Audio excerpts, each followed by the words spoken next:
नमस्कार। जनमानस विवेचना में आपका स्वागत है। मैं हूं कमलेंदु भूषण खां।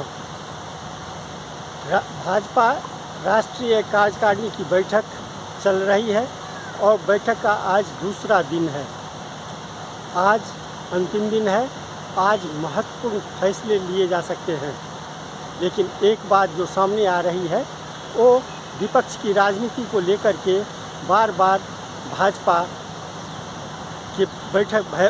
की राष्ट्रीय कार्यकारिणी की बैठक में उठ रही है। पहले भाजपा के नेताओं ने 72,000 बूथ को आइडेंटिफाई किया था, जहां भाजपा बेहद ही कमज़ोर है, लेकिन वह बढ़ करके 1,30,000 तक पहुंच चुका है। यानी हिमाचल और गुजरात में जो इलेक्शन हुआ, साथ ही दिल्ली में जो एमसीडी का चुनाव हुआ, उसमें भाजपा को 2 जगह हार का मुंह देखना पड़ा, दिल्ली और हिमाचल में। उसके कारण भाजपा का जो बूथ स्ट्रक्चर था, जो जिसे मजबूत माना जाता था या कमज़ोर माना जाता था, उसकी संख्या में काफ़ी बढ़ोतरी हुई। कमज़ोर मानने वाले बूथों में काफ़ी बढ़ोतरी हुई है, जबकि मजबूत बूथों की संख्या में कमी आई है। आज भी धर्मेंद्र प्रधान ने प्रेस कॉन्फ्रेंस कर जो बैठक का ये हिसाब किताब दिया, उसमें विपक्ष की राजनीति, खास करके कांग्रेस की राजनीति ही दिखी। कांग्रेस पर वो अटैक करते रहे और कई बातों को उन्होंने जिक्र भी किया। आप उन्हीं के मुंह से खुद सुन लीजिए। आज पार्टी के राष्ट्रीय कार्य समिति का दूसरी दिवस है। कल उद्घाटन के उपरांत राजनीतिक प्रस्ताव पारित हुई थी। आज पहला सत्र में सामाजिक आर्थिक संकल्प पत्र अभी पारित हो रहा है। महाराष्ट्र के उप मुख्यमंत्री, पार्टी के वरिष्ठ नेता आदरणीय देवेंद्र फडणवीस जी के द्वारा रखी गई इस प्रस्ताव को दक्षिण के हमारे पार्टी के वरिष्ठ नेता, संसदीय व्यापार तथा विदेश विभाग की राज्य मंत्री आदरणीय वी मुरलीधरन जी और हरियाणा के पार्टी के लोकसभा के सदस्य आदरणीय बहन सुनीता दुग्गल जी ने समर्थन किया। सदन उस प्रस्ताव को पारित कर रहा है। मित्रों, मैं अगर इस प्रस्ताव की कुछ मुख्य अंश आपके सामने रखूं, पिछले 8 सालों में, 8.5 सालों में प्रधानमंत्री नरेंद्र मोदी जी की नेतृत्व में एक समावेशी, सर्वस्पर्शी, आत्मनिर्भर समाज बनाने के लिए जो 2014 में पहला ही वक्तव्य में प्रधानमंत्री जी ने कहा था कि मेरे सरकार सबका साथ, सबका विकास की दायित्व लेगा, वो केवल हमारे लिए एक नारा नहीं था, एक दर्शन था, एक फिलोसफी था। पिछले 8 सालों में विशेष करके आर्थिक पक्ष हो या उस आर्थिक नीतियों के कारण उत्पन्न सामाजिक प्रभाव हो, जिसमें समाज अधिकार की विषय रखने वाला समाज, हक की लड़ाई लड़ने वाला समाज आज आत्मनिर्भरता की ओर बढ़ी है, सशक्तिकरण की ओर बढ़ी है, एम्पावरमेंट की ओर बढ़ी है। एंटाइटलमेंट से एम्पावरमेंट की एक सफल प्रवास मोदी जी की कुशल नीति, विचार स्पष्टता और सटीक क्रियान्वयन के कारण विश्व की इस कठिन परिस्थिति में भी मित्रों, देश की केवल समस्या नहीं रहा, दुनिया की सभी देशों ने कोविड से ग्रसित हुआ। आज हम अगर थोड़ा पलट के दिखते हैं, कोविड की सफल प्रबंधन की कई आयाम आज सामने आता है, जिसमें उल्लेख करने लायक विषय है स्वदेशी टीका। आज देश की 219 करोड़ लोगों को लग चुकी है। 30 करोड़ टीका हमने बाहर भी भेजा है। ये अपने आप में भारत को सशक्तिकरण करना, एम्पावर करना, आत्मनिर्भर करना, सरकार की नीति करना। वो दिन हम लोग ना भूले, कोरोना की शुरुआत के दिनों में प्रधानमंत्री स्वयं, जिसको कहते हैं हेड ऑन किया था, टीका बनाने के बारे में भी देश के वैज्ञानिकों को मिला, उनसे समझा, उनको दिशा दर्शन दिया और टीका बनी, टीका लगी और भारत आज सुरक्षित है। तो विश्व की आर्थिक स्थिति कैसे था? जब हमें दायित्व मिला, हम फ्राजाइल 5 की अंदर गिने जाते थे। 2014 में भारत 10वीं स्थान में अर्थव्यवस्था में दुनिया के अंदर खड़ी थी। आज जब हम अमृत काल में प्रवेश कर रहे हैं, अमृत महोत्सव मना रहे हैं, अंग्रेजों से गुलामी की हमारी मुक्ति से 75 साल पूरा कर रहे हैं, उस समय में हमने यूके को पीछे छोड़ के 5th पोजीशन पे आए। ये अपने आर्थिक नीति की एक बहुत बड़ी सफलता की स्टेटमेंट है। कोरोना की कष्ट काल में भारत की एक भी व्यक्ति भूखा ना रहे, इसके बारे में हमने दायित्व लिया। मोदी जी ने योजना बनाई, चिंता की। आज खाद्य सुरक्षा योजना के उपरांत 5 किलो चावल और 1 किलो दाल देश की जनता को, 80% जनता को दिया गया।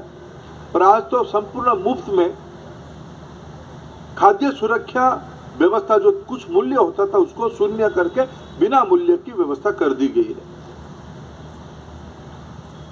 आज विश्व की सकल जीडीपी के घरेलू उत्पादन में भारत 2014 में जब 2.6% कंट्रीब्यूशन कर रहा था, वो आज बढ़ के 3.5% तक पहुंची है।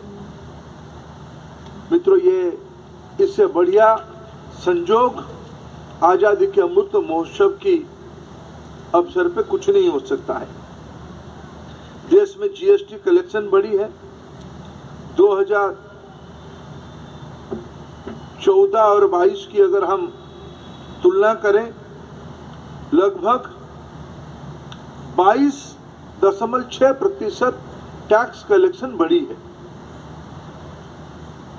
उस आर्थिक सशक्तिकरण के कारण वो पैसा गया कहाँ? आज जिला केंद्र में डायलिसिस हो रहे देश में, हार्ट स्टेंट और अन्य जरूरी हेल्थ रिलेटेड वस्तुओं की कीमत घटी है। देश में 5000 से ज्यादा जन औषधि केंद्र खुले गए हैं। आज देश की 16 करोड़ छोटे उद्यमी 7,74,000 करोड़ रुपया की मदद मुद्रा योजना में सरकार के कारण ले पाए हैं। पेंशन, ग्रेच्युटी, इसके एक नया पैमाना आज खड़ा हुआ है।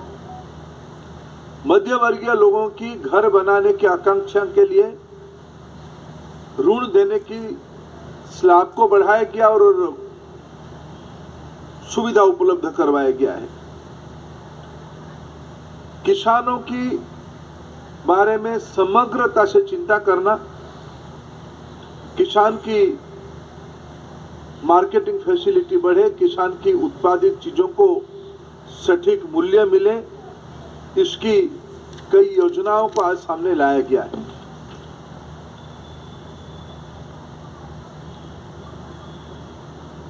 मित्रों, आज vocal for local, one district one product, आज सरकार की एक प्राथमिक नीति बन चुकी है अर्थनीति के।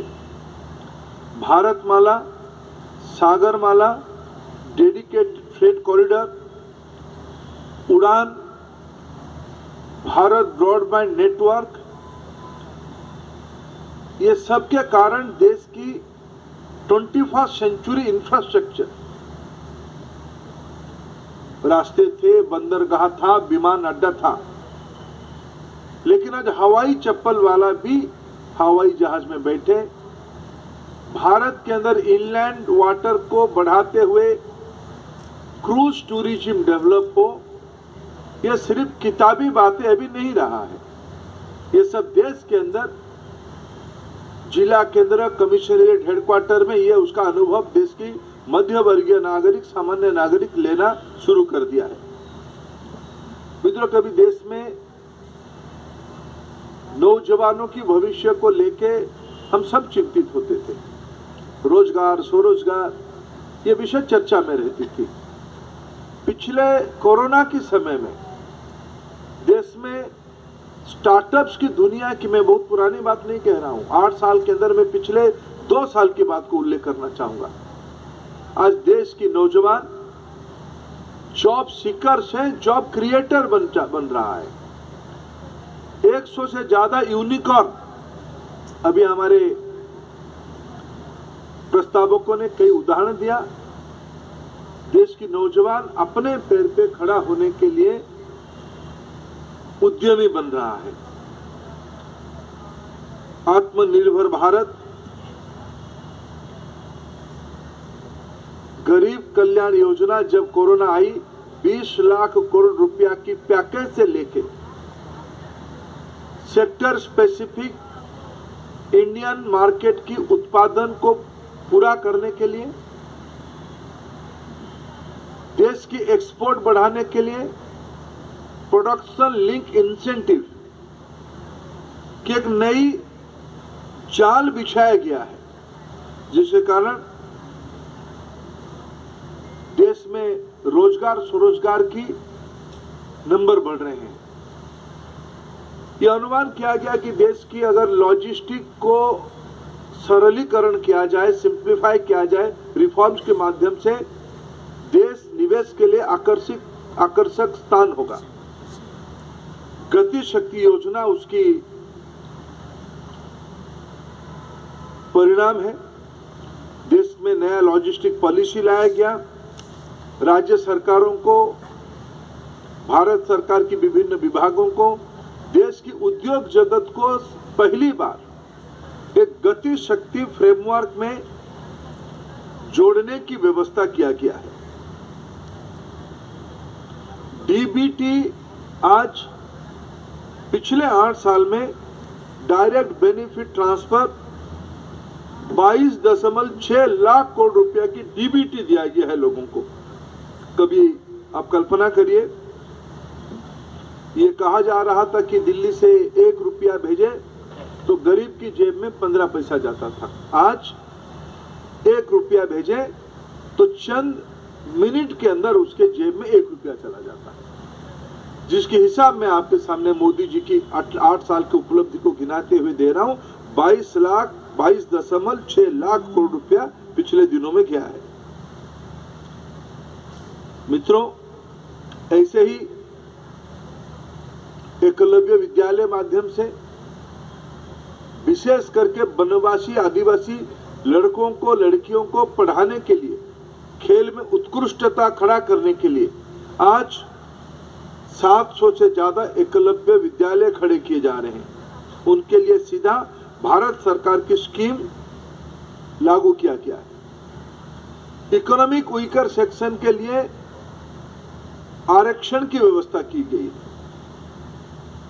मित्रों, सारे अर्थनैतिक पॉलिसी के कारण न केवल भारत सशक्त हुई है, आत्मनिर्भर हुई है, उसके अंदर, उसके कारण देश में जो एक चेतना आई है, आज सामाजिक उपलब्धियों की नई पैमाना हो रहा है। अयोध्या में भव्य राम मंदिर निर्माण, जो लोग लोग कभी हमको पूछते थे अयोध्या में राम मंदिर बनाएंगे लेकिन तिथि नहीं बनाएंगे। आज प्रधानमंत्री नरेंद्र मोदी को कार्यकारिणी आभार प्रकट किया, मंदिर की तिथि भी घोषित कर दिया गया है और जल्द ही भव्य मंदिर देश को समर्पित हो जाएगा। काशी विश्वनाथ की कॉरिडोर अपने आप में एक बहुत बड़ा स्टेटमेंट उस दिशा में है। सोमनाथ की विकास कार्य, हिमालय में केदारनाथ धाम की पुनर्निर्माण, केदारनाथ बद्रीनाथ तीर्थ क्षेत्र की तमाम विकास कार्य की जा रही है। पहली बार 4 धामों की road network, Kartarpur Sahib corridor की सफलतापूर्वक श्रद्धालुओं के लिए खोला गया है। हेमकुंड साहिब और गिरनार की रोपवे में जोड़ा गया है। उज्जैन में भव्य महाकाल लोक को प्रधानमंत्री जी ने इन दिनों में लोकार्पित किया है। प्रसाद योजना के तहत बाबा बैद्यनाथ धाम देवघर में आधुनिक सुविधाएं का विस्तार किया गया है। मोढेरा के सूर्य मंदिर को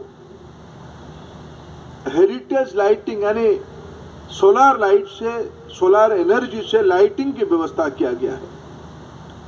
मां महाकाली शक्तिपीठ और जैन विरासत के लिए प्रसिद्ध गुजरात की पावागढ़ की पुनरुद्धार किया गया है। स्वदेश और प्रसाद योजना के तहत देश की पर्यटन की एक नया डेफिनेशन किया गया है और इस सामाजिक जागृति में प्रधानमंत्री जी ने कई बार उसको बड़े विनम्रता के साथ लोगों को अपील किया है, हमें गुलामी की मानसिकता से बाहर आनी है। अंग्रेजों ने हमारे ऊपर राज किया था।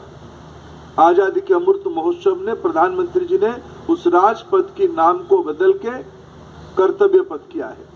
नेताजी सुभाष चंद्र बोस जी की भव्य प्रतिमा आज उस राजपथ की शोभा बढ़ा रही है। मित्रों, आज डिजिटल इनिशिएटिव्स के कारण विश्व में जो नया लीडरशिप इमर्ज कर रहा है, भारत धीरे धीरे एक उत्पादनकारी अर्थव्यवस्था की ओर बढ़ रही है। डिजिटल कैपेसिटी के कारण कोविन ऐप उसकी सबसे बड़ा उदाहरण है। दुनिया में यह व्यवस्था कहीं नहीं है। टीका लगाओ और सेकेंड्स के अंदर आपकी मोबाइल फोन पे डिजिटल सर्टिफिकेट आ जाए, जिसको आप प्रिंट आउट करके आपकी देश दुनिया में जाने आने में, देश के अंदर जाने में कोई दिक्कत ना हो। इससे लेके आज देश में भारत डिजिटल ट्रांजैक्शन में दुनिया की लीडर बना हुआ है। आज अगर 100 रुपया डिजिटल ट्रांजैक्शन होती है दुनिया में, तो 40 रुपया केवल भारत में ही होती है। दिसंबर महीने में डिजिटल ट्रांजैक्शन की नई ऊंचाई हम सबको अनुभव दिया है।